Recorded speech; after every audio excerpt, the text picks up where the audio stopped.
Wow. We are jump pack today. Yes, pwede po tayong maghanap ng upuan. Wow. Sige, pwede ba palakpakan natin ang pinakamalakas nating papuri ang Panginoon? Hallelujah. Wow. Thank you, Lord. Today marks another milestone in the history of this church dahil kanina lang ay nagsimula na tayo sa COG Gen 3 sa Mikay Branch in Santa Clara. Palakpakan po natin ang ginagawa ng Diyos sa church na ito. No? So we have I think, attendance of 50, no? Yes, 50 people. Wow. Additional souls for our church at I believe God's momentum is allowed to really do His service, no, para sa kanyang kapurihan, sa kanyang kaluwalhatian, at para rin sa kapakinabangan ng bawat isa sa atin. Amen! Hallelujah! Welcome home! COG Gen 3. No? So yun pong lagi kong sinasabi, no, na tayo po ay welcome dito. Gawin nyo itong tahanan, gawin nyo itong inyong bahay, no? And let's us build a divine family here with God as our Father at tayong lahat bilang magkakapatid. Amen po ba? But the central message of the Lord today is this. No? He wants us na bitawan ang mga bagay na hindi nakakalugod sa Kanya.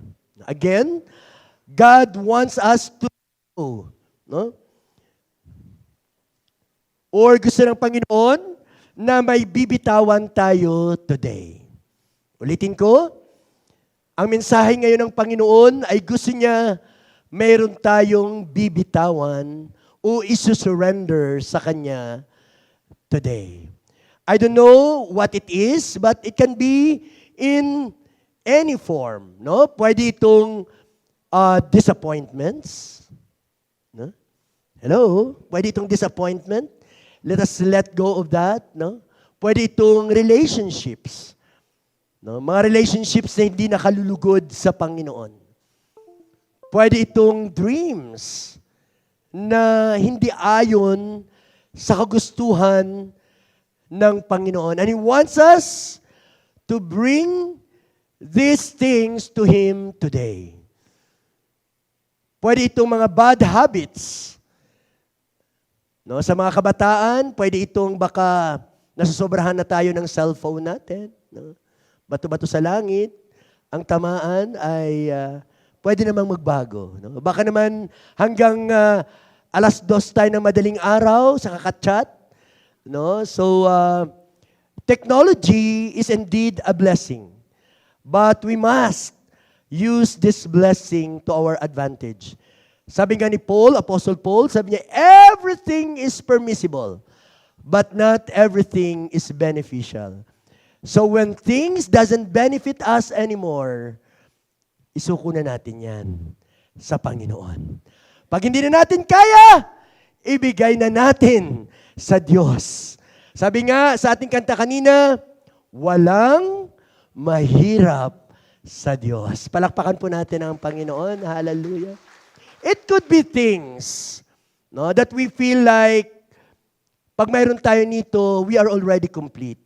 Pag mayroon lang akong bahay o mayroon lang akong ganitong acquisition in my life, I would be complete. No? Pero hindi po yun ang totoo. Because nothing can ever complete us except Jesus alone. Amen? Hallelujah. Burdens. Ngayong umaga, no, God wants us na isuko sa Kanya ang ating mga kabigatan. Isuko sa Kanya ang ating mga bigat na dinadala. Maybe, matagal na natin itong pinagpipray. No? Maybe, ito po ay ilang panahon na na nakalipas, ilang luha na ang atin pong binuhos, pero it seems like nandun pa rin siya. Ano? Dapat, sabi ng Panginoon, let go of that. Let me be in charge of that. Amen? Hindi mo kaya yan. Pero ako, kaya ko yan. Amen? Or, it might be people. Wow. No, pwede palang give up, no? But, of course, no, ang gusto ng Panginoon, lahat tayo ay ma-free sa ganitong mga burdens, disappointments, bad relationships sa ating mga buhay. Kaya ngayong umaga, ang title ng isi-share ko sa inyo ay Let Go, and Let God. Again, let go and let God. Alam nyo, hindi madali ang mag-let go. Amen po ba? Lalo pa sa mga relationship, no? Mahal na mahal mo isang tao, pero mali pala. No? So you have to let go. Tama po ba? No? Ang hirap, ang iba nababaliw, ang iba ba nga nagpapakamatay, di ba? No? Yes. Letting go requires sacrifice. Amen? Letting go requires you to die, even die to yourself. Denying yourself. No? Tayong mga tao, we have this innate feeling of self-preservation. We want to save ourselves. Amen? Ganun po tayo. Sometimes when we feel like we have no control, ay hindi natin kayang ipaubaya sa ibang tao, no? Ang ating kapalaran. No? At minsan, kahit kay God, nakakalungkot, di ba, no? Kahit kay God, parang gusto nating tulungan si God. Lord, itong gusto ko tulungan na nga lang kita. Well, God can do everything.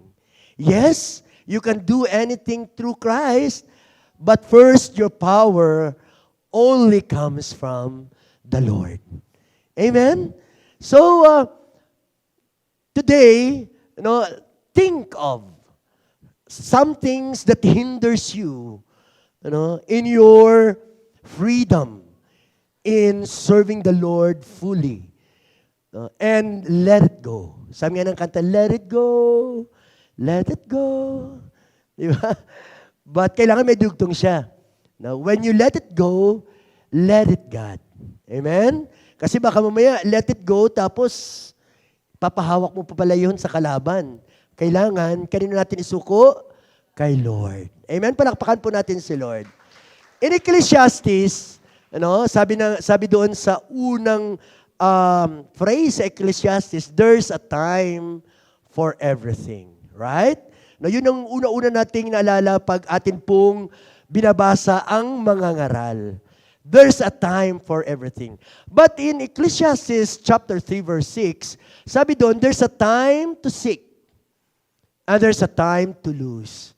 There's a time to keep, and there's a time to cast away. So, ibig sabihin, may panahon tayo ng pag-ipon o pagsisearch, but we also have the time to give it away. No? Lalong-lalo na kung hindi ito tama sa atin.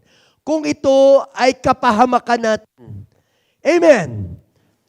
Letting go is not actually sitting on your chair doing nothing. No? Hindi po ganun ang letting go and allowing God to do everything in your life. Certainly, hindi po ito ang ibig sabihin ng letting go. Kasi napakaraming kataga verses in the Bible that says, you must strive. Kailangan, tayo po ay nagsusumikap, no? Lalong-lalo na in our walk with the Lord, in the sanctification process, in our walk to be like Jesus. No? Yes, it is a primary work of the Spirit, but we needed to cooperate. Amen. Hindi pwedeng, Lord, let go na lang yan, bahala ka na sa akin, Lord. Hindi pwede. Sinasabi mo, Lord, use this mouth, use this body, use these hands for your glory. Pero ito naman ikaw, Pag may nakita ka lang sa anak mo na hindi maganda, pambihira. Pigil na lang muna, di ba? Pero minsan nagagamit natin ito intentionally. Sabi nga, your mouth is where your praises comes out.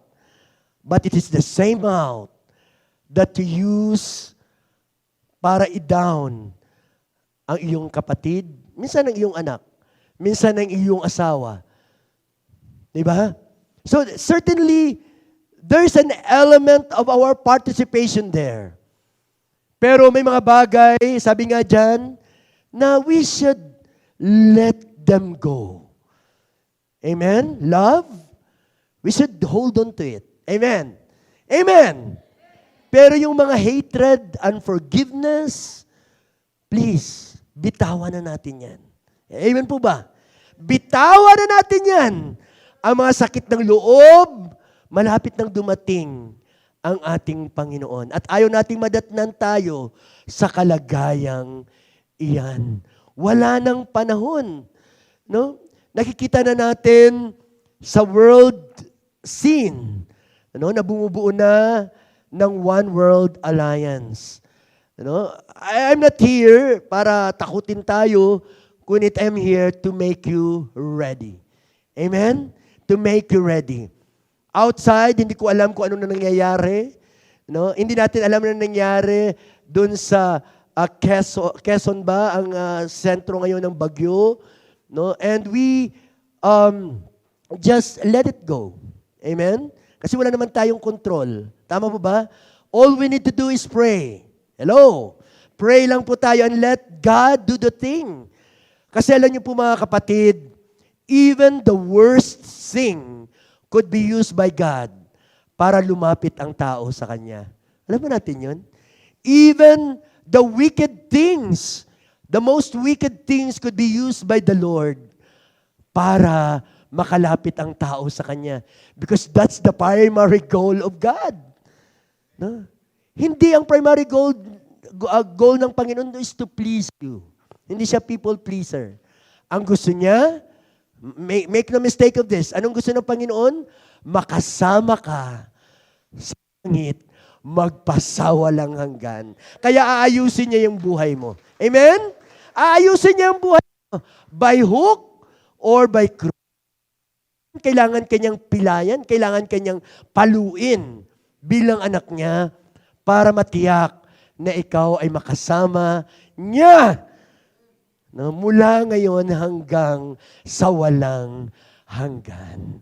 Wow! Alam nyo, yes, totoo po yun na everybody wants to preserve their life. But there is this paradox in the Bible, that I want you to think about.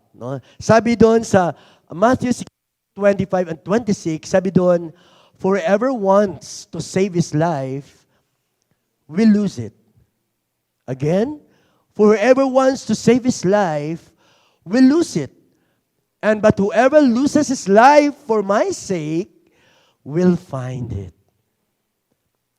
What will it profit a man if he gains the whole world and yet forfeits his soul? Or what can a man give in exchange for his soul? Wow. Alam nyo, I have known God. I have met God when I was 25 years old. Kaya ako po ay tuwang-tuwa pag mga kabataan, nag-worship kay Lord. Grabe, umiyak ako. Kasi ako po ay 25 years old na nakakilala sa Panginoon. I feel like those 25 years na akin pong spend sa mundong ito ay baliwala. Spend it on my own, just preserving my life. Kaya palakpakan natin yung mga kabataan na narito na piniling mag-worship kay God. There is power in letting go. Hello? There's power in letting go. And today, I want you to see this. But I want to warn you as well na hindi lahat nililet go. Amen? May mga mabubuting bagay na gusto ng Panginoon na tayo po ay mag-hold on to it. Our faith. No? Dapat hindi tayo nag-give up. Sabi mo sa katabi mo, no turning back. No turning back. No turning back. Dapat magpatuloy tayo sa paglilingkod sa Panginoon no matter what! Hallelujah! Palakpakan natin ang ating Panginoon. Hallelujah. The first point that I want to give you today is letting go is an opening to God's new blessing. Sabihin niya natin, new blessing. Gusto niyo ba ng new blessing? Parang ang hina. Gusto niyo ba ng new blessing?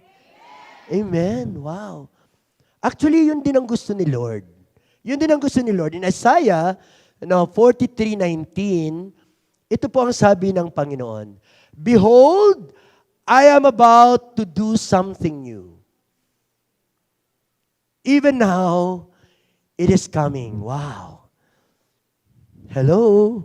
No? May gusto ka bang ipagawa ang Diyos sa iyong buhay ngayon din? Something na hindi mo pa naranasan noon? Yes, today is the time. Naniwala ba kayo doon? Amen. Sabi niyan, even now, it is coming right now, if you believe. Amen?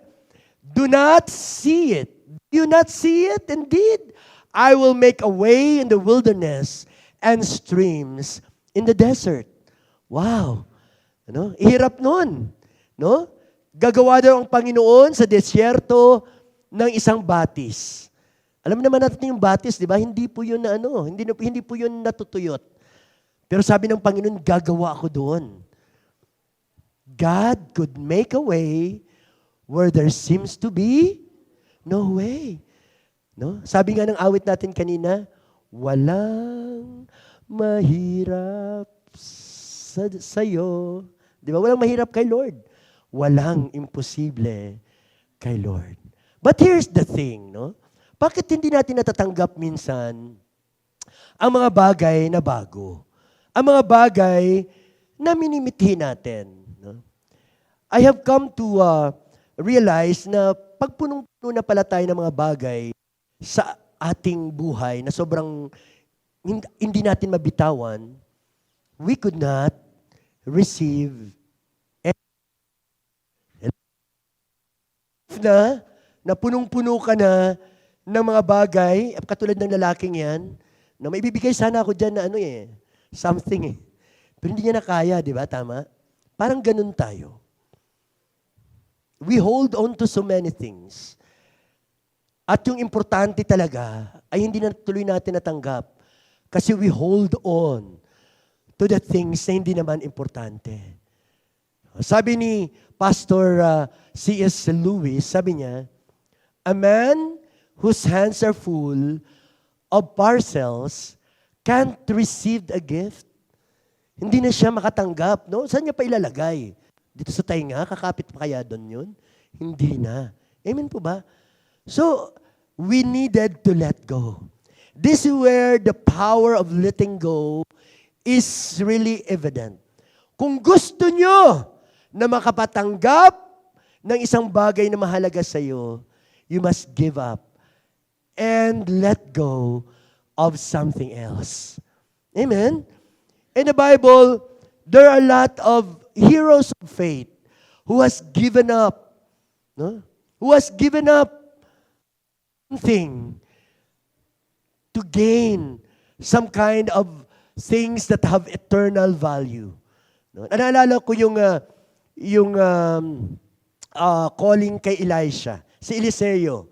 No? Si Eliseo ay isang farmer. No? He was found by Elijah plowing his. No? During the time na si Elijah ay pupunta na sa langit. Pero sabi ng Panginoon, hindi pwede. Kailangan you must pass that responsibility. Parang ganun din po tayo. No? Bilang mga ngayong henerasyon, kailangan maipasa natin ang pananampalataya natin sa mga kasunod na henerasyon. Kasi kung hindi natin magagawa yon, we are in a verge of a generation that is hard-headed and doesn't know God. Kaya may responsibilidad tayo bilang mga parents. Amen po ba? May mga responsibilidad tayo sa ating mga anak at sa mga young people. Now, we might not have children, pero bilang isang bahagi ng kalapunan ng mga mananampalataya, tayo po ay may mga anak. May mga spiritual children po tayo. And we are obliged na tayo po ay magiging role model sa kanila. Ano ang nakikita ng mga kabataan sa atin? Pag nagagalit ba tayo o pag tayo ba ay naiinis, ano ang nakikita nila sa atin? Sabi nga, teach them your ways, but not with words. Kasi ang natutunan ng bata is your action, rather than your words. Nakukuha ba natin 'yon? And when Elijah come to Elisha, while plowing in his field, ay na-struck agad si Elisha. Kayo po ba ay ganun din? When you meet God personally, pag naka-experience ka kasi kay Lord, wala ka nang magagawa. Para kang alam mo yun, parang nauupos ka. Our God is a consuming fire. Wala ka nang magagawa kung hindi sumunod pa. Sana ganun po tayo. So what Elisha did, ay nagpaalam siya kay Elijah, tapos pumunta siya sa kanyang family. Kasi yung family niya ang kanyang i-give up. Pati yung kanyang trabaho. So what he did para makinabang din ang ibang mga tao, ang ginawa niya ay ang mga oxens niya, yung mga hayop niya, ay kanyang niluto at naghanda siya ng piging. At lahat ng mga gamit niya, sa kanyang pag-aararo in his field, ay ginamit niya lahat na panggatong. At nagkaroon ng piging, and he started his walk with life. I mean with the Lord.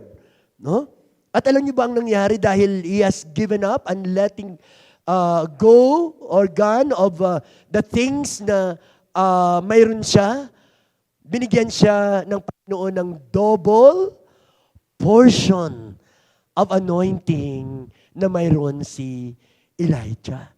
Ganun. Kasi nag-give up siya or nag-let go siya, kaya siya nabigyan ng Panginoon ng mas matinding at blessing. Do you want this blessing? Do you want this blessing? Amen. Hallelujah. Si Abraham, si Moises, si Abraham, siguro nalala nyo ang istorya kung anong gusto ng Panginoon na i-give up niya. Right? Anong gusto ng Panginoon na i-give up niya ay ang kanyang anak, who is Isaac. His only son. The Bible says his only son. Pero ang alam po natin, ay meron siyang son, di ba? But Bible says, only son, ibig sabihin na ipinagkaloob mismo ng Panginoon. Kasi yung una ay product ng kanilang kapusukan, kumbaga. So it was Isaac na binigay ng Panginoon. And then, yun din ang gusto ng Panginoon na ialay niya. So alam natin ang nangyari. Inalay ng isang ama ang kanyang anak sa Panginoon. I don't know kung ano ang pinakamahalaga sa inyo ngayon. Or maybe you are holding on to something na sinasabi ng Panginoon na i-let go mo na yan, pero you stick on it. Talagang kumakapit ka.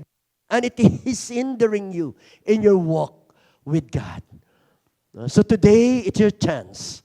It's your opportunity to surrender this to the Lord. Amen? So, mahirap yun eh. Mahirap mag-give up. Mahirap na tayo po ay magsuko ng mga bagay na mahalaga sa atin. Sometimes we might say, what if I let go and find myself alone? Paano kung mag-isa na lang ako kasi dahil walang may mag-a-agree sa akin? No? Or maybe, what if I forgive and only to get hurt again? Paano kung papatawarin ko siya? Paano kung sasaktan niya ako ulit? Di ba? Hindi mo na sagot. Importante, napalaya ka na, kapatid. Amen? Napalaya ka na sa iyong burden. Now, sabi niya, what if I do all the right things and still fail? What if I show my true self and people reject me? Wow. No? Ito yung nakakalungkot. No? People die no, na hindi kilala ng iba. No? Wow. Napasakit yun. Dahil natatakot of rejection. Now, what if I surrender control and people take advantage of me? No? Ganun yung mga takot natin. But you know what? I come here today to tell you that the more you hold on to this fear, the more that you will never have freedom. Amen. The more that you will have no peace of mind. No? Pag ang gagawin po natin, kailangan let us embrace our weaknesses. And I am actually trying to go ahead of what I am preaching. No? And that content of my second point. No? So first point is when we let go, we allow God to give us new blessing. And secondly, now when we let go, we are showing God our humanity, our weaknesses, our vulnerability. Yung mga kahinaan natin. And it only shows na we need God. No? Letting go is acknowledging na hindi natin kaya. At kailangan natin ang Diyos. Amen? Kailangan natin ang Diyos. Hallelujah. Palakpakan po natin ang Diyos. Hallelujah. Yes. No, there is power in weakness. Kung nakaalala niyo si Pablo, di ba? Si Pablo po ay is very faithful man of God. And yet, mayroong tinatawag sa kanya na thorn in the flesh. At palagay ko lahat na tayo dito ay mayroong mga ganyan. Lahat tayo may mga kahinaan na in one thing or hindi pa totally tinanggap ng Diyos because may gusto pang yung Panginoon. In the case of Pablo, no, ito ay palagay niya, ay binigay sa kanya ng Panginoon to keep him humble, to keep him grounded. No, na hindi siya magmayabang kasi hindi siya perfect. Kailangan niya ang Diyos. No, yun ang turn in the flesh. Alam mo, ilang beses na ito pinagpipray ni Pablo. 3 times, sabi niya nga, he has cried out to God na ito ay alisin sa kanya. Pero hindi ito nangyari. Ang sagot sa kanya ng Panginoon, my grace is sufficient for you, for my power is made perfect in weakness. Therefore, I will boast all the more gladly about my weaknesses, so that Christ's power may rest on me. That is why, for Christ's sake, I delight in weaknesses, in insults, in hardships, in persecutions, and difficulties. Sabi niya dyan, for when I am weak, I am strong. Amen? Embrace your weaknesses. Alam niyo, there is power in vulnerability. Sa mundo, no, pag sinabing weakness, sinabi mo weakness mo, talagang ano ka, no? Diba? Weak ka talaga. Inamin mo pa na weak ka. Pero kay God, no, it is another thing. It is power. No? Kasi alam mo, pag inamin mo ang weaknesses mo, God would come in automatically and make you stronger. Amen? No, wag tayong magkunwari, kaya ko. No? Hahayaan ka ng Diyos, kaya mo pala. No? May mga prayer na sinasabi, durugin mo ako, Lord. Pambihira, dinurog ni Lord. Ano naman siya? Kakapakit siya, durugin pala. Dinurugan siya. Diba? Let us be careful of what we wish or what we pray for. Amen? Dapat, we boast in our weaknesses because it is that God can make us strong. No? That God can make us strong. No, naalala ko si Gideon. Sabi ni Gideon, nung tinawag siya ng Panginoon, ito yung alibay niya. Sabi niya, "Pardon me, Lord." Gideon replied, "But how can I save Israel? My clan is the weakest in Manasseh and I am the least in my family." The Lord answered, "I will be with you and you will strike down all the Midianites, leaving none alive." No? So, isang tao na mahina, the weakest among God's people, galing sa doon. And among his people, the Benjamin or the clan of Manasseh, ay ano pa siya? Siya pa yung pinakasadsad doon. How could God use such person? Pero alam niyo po that God is expert in such ways. No? Hindi pumipili ang Panginoon ng malalakas. Pinipili ng Panginoon ang mahihina. At ito ay kanyang pinapalakas upang magamit niya sa kanyang kapurihan. No, dito sa drama na ito, no, there are 32,000 soldiers ang mayroon ng Israelites. But sabi ng Panginoon, madami yan. Madami yan. I will not be glorified with such number of people fighting with the same number of people of Midianites. No, sabi niya, hindi ako malulugod dyan. The glory will become yours if that is the case. So sabi ng Panginoon, bawasan yan. No? So nagkaroon ng 22, nagkaroon ng 10,000. No? Sabi ng Panginoon, 10,000, marami pa rin yan. No? Although mas marami ang kalaban, pero para sa akin marami pa rin yan. Dahil gusto ng Panginoon i-illustrate na it's not about our strength. Hello? Hello? It is not about what we can do. Amen? It is about what God can do in our problems. Amen? Hallelujah. It is about what God can do in our problems. So, ang nangyari dyan, yung na-remain na 10,000, sabi ni Lord, painumin nyo sila sa ilog. Tingnan natin kung sino ang karapat-dapat sa kanila. Aba, so siyempre, uhaw na yung mga sundalo nila sa ilog. Ang iba ay uminom nga, pero nakalublob na. Nakalublob na. Uminom sila at nag-refresh sila ng sarili nila. Pero anong utos? Uminom. Uminom. So ang ginawa ng iba, yung 100, no, na nalugod ang Panginoon, ay pumunta sila sa ilog at ginamit nila yung kanilang kamay at uminom. Hindi sila nabasa. Amen? Uminom lang sila. So sabi ng Panginoon, ito yung mga taong masunurin. Kasi alam nyo, ang paggamit ng Panginoon sa atin, no, ang president noon, kung tayo po ay masunurin. We can never be used by the Lord kung tayo po ay hindi masunurin. Ano lang yan, kahit gusto mo magpagamit sa Panginoon, minsan, naano pa yung ibang tao, no? Nadi-discourage. You become a stumbling block kasi hindi ka sumusunod.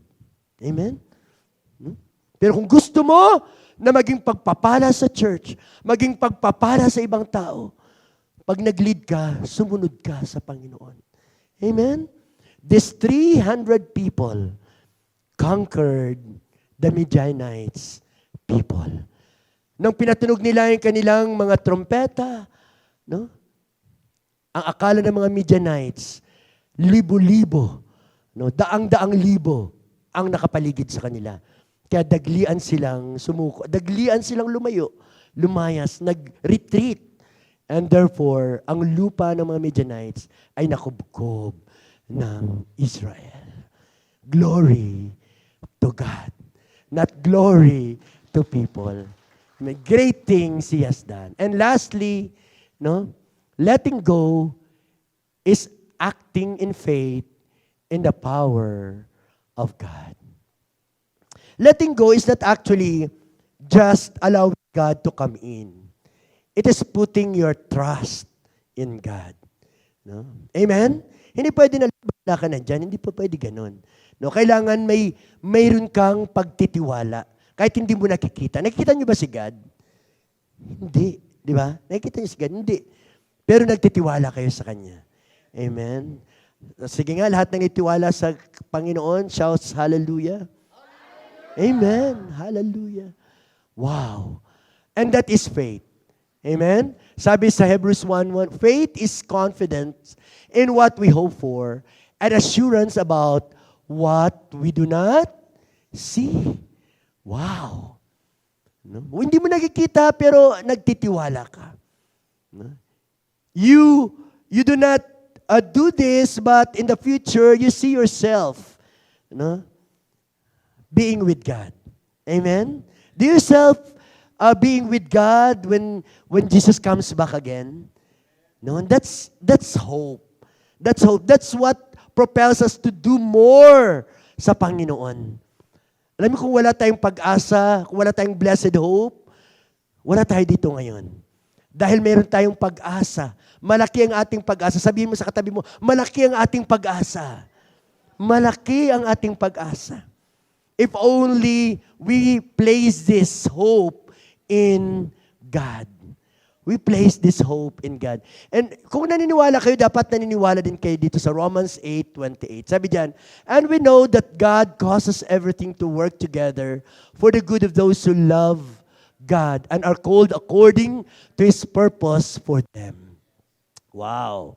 Pastor, causes everything kahit bad? Yes. Everything, this includes bad. So what is good in death? Now, what is good in diseases, in illnesses?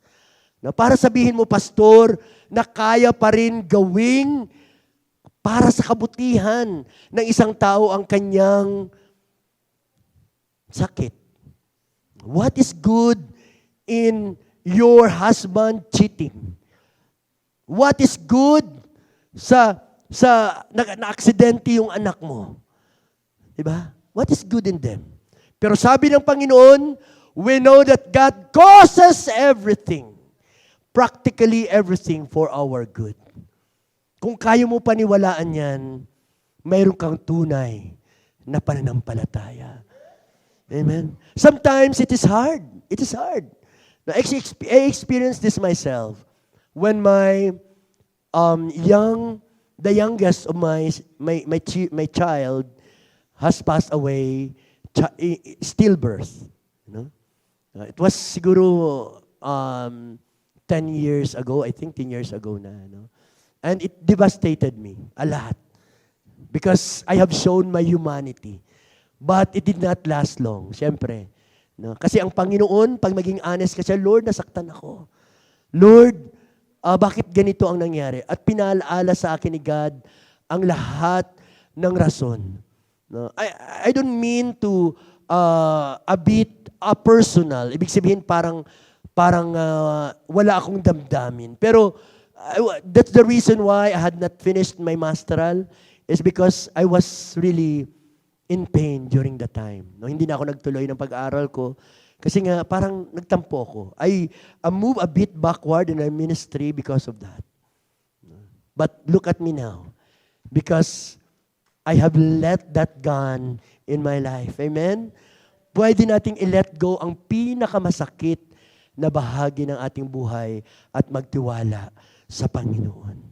Amen? Alam nyo, ang anak ko na yun ay 9 months din siyang dinala ni Sister Jo. And we enjoyed that 9 months. Pero sa first trimester, na-warningan na po kami na dapat ipalaglag na yung bata kasi meron siyang congenital disease and he is not compatible to life. Devastated na ako, but I still exercise my faith. Sabi ko, hindi namin ipapalaglag yan. We rely on God and we let go. Kung ano man ang gusto ng Panginoon. Pero masakit pa rin, siyempre. Pero you know what? Nang naipanganak yung batang yon, nagsimula ang sobra-sobrang pagpapala ng Panginoon sa aming buhay.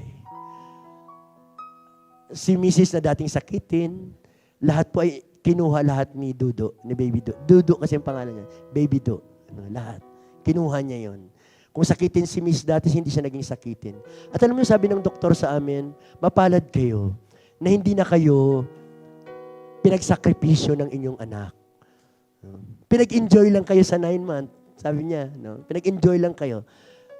Kasi sabi niya, kung nabuhay ang batang yon, araw-araw kayo sa ospital. Kung may mga propiedad kayo, wala naman kami propiedad. Lahat yan ay mawawala. Dahil ibubuhos niyo po yan sa Kanya. At He will not also live long. No? Kasi nga, hindi siya compatible to life.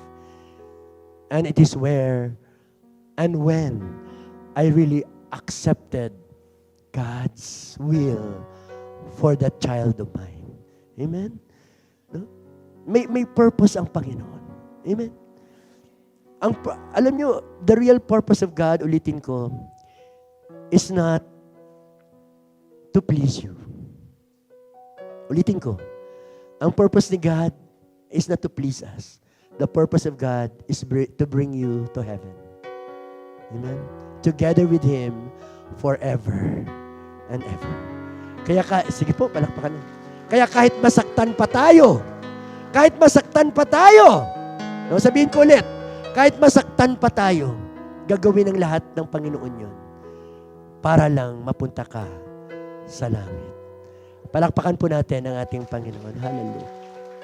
Maybe, naalala niyo ang kwento ni Job, di ba? One of the most dramatic story in the Bible. A person who is blameless, na sabi ng Biblia, wala siyang kasalanan. Is so blessed na ang dami niyang mga 7,000, 3,500. Ganun po yung mga bilang ng mga iba-iba niyang klase ng mga animals, no? Mga herds, no? Plus yung agriculture pa, plus yung alam mo yung mga anak na masunurin. No? He has that all. Yes, he has a blessed life. Pero tinest pa rin siya ng diablo, di ba? Inalaw pa rin siya ni Lord to experience tests. Because faith are meant to be tested, kapatid. Alam ba natin yun? Faith is meant to be tested. At kung hindi nyo pa naranasan yun, darating yun. And if that time comes, ang preaching na ito, stay strong and let go and let God. Amen? Patuloy tayo. Walang susuko. Katulad na ginawa ni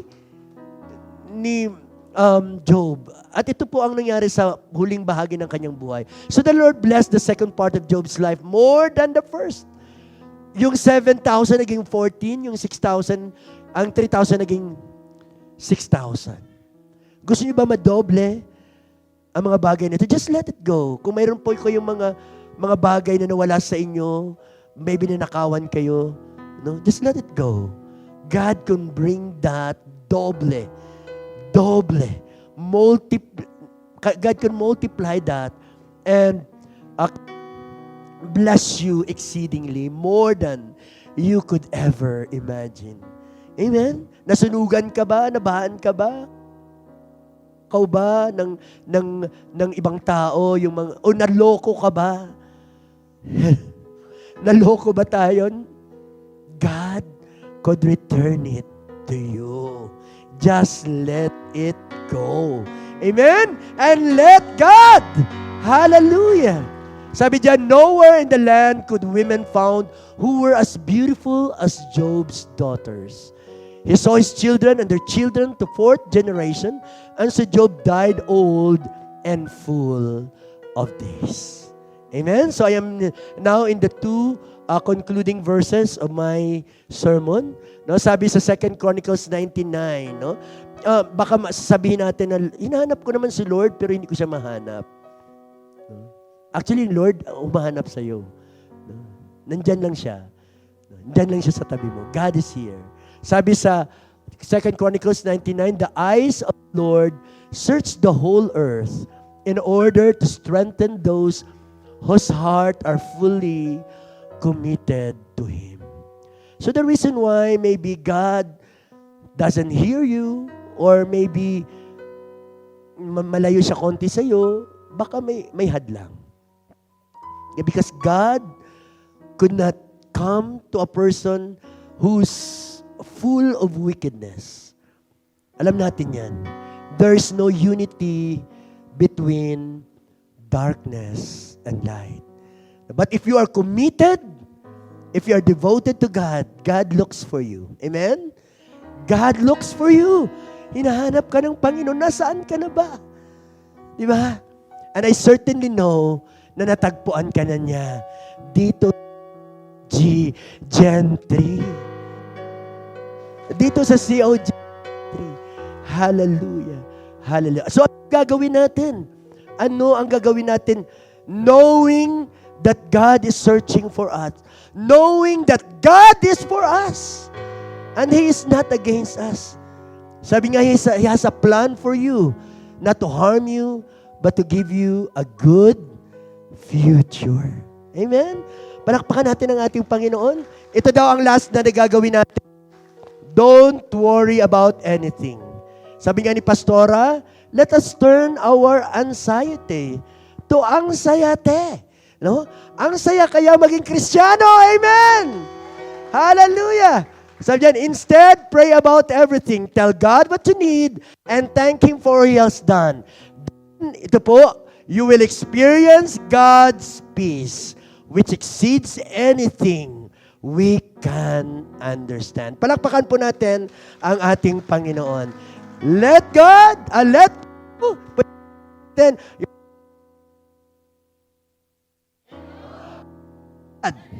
amen. Tayo na po tayong lahat. Hallelujah. Hallelujah.